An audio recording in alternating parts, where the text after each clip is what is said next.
Welcome back to Squawk Box this morning. The cannabis industry continued to grow, this time in the beverage business. Cannabis-infused beverage company Cann announcing today a $27 million funding round. This all comes as states around the country, including New York, are making weed legal. Joining us right now is an investor in Cann, Rosario Dawson, actor and entrepreneur, Mandalorian. I go all the way back to the 25th hour. Rosario, it's great to see you this morning. Congratulations on this news. We think of you as, of course, an actor and an actress, but you've become an entrepreneur. You've invested in this company and you're joining the board. Tell us about your investment thesis and how you got involved in this.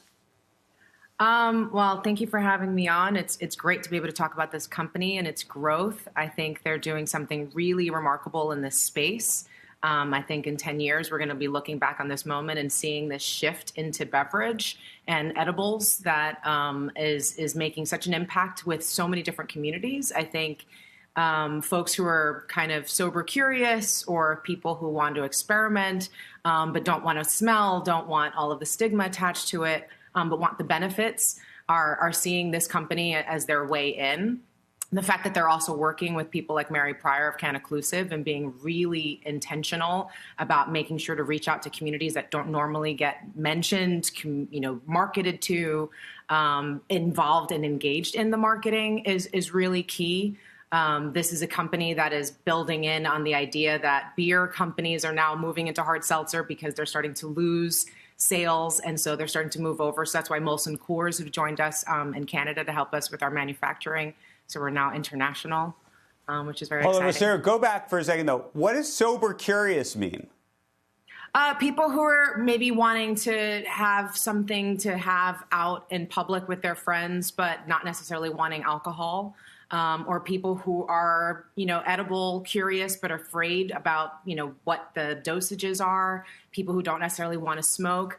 But, this is really important, especially for people who have issues, like my dad, who had pancreatic cancer, people who have lupus, people who have Graves' disease, people who have all the different types of things, and wanting to get access to this medicine that is so helpful and beneficial. This isn't marijuana came from Asia, was developed here and smoked for hundreds of years and utilized by the natives here.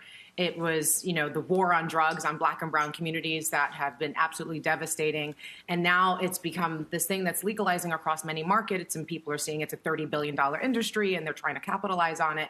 And I'm joining this board, 3.5% of corporate board seats in general are held by women of color, let alone in the cannabis industry. It's even more deplorable, the numbers, to try to push back on this idea of really where this industry is going and who's actually getting to benefit from it and get access to it, from everything from the medicinal qualities to the actual financial compensation.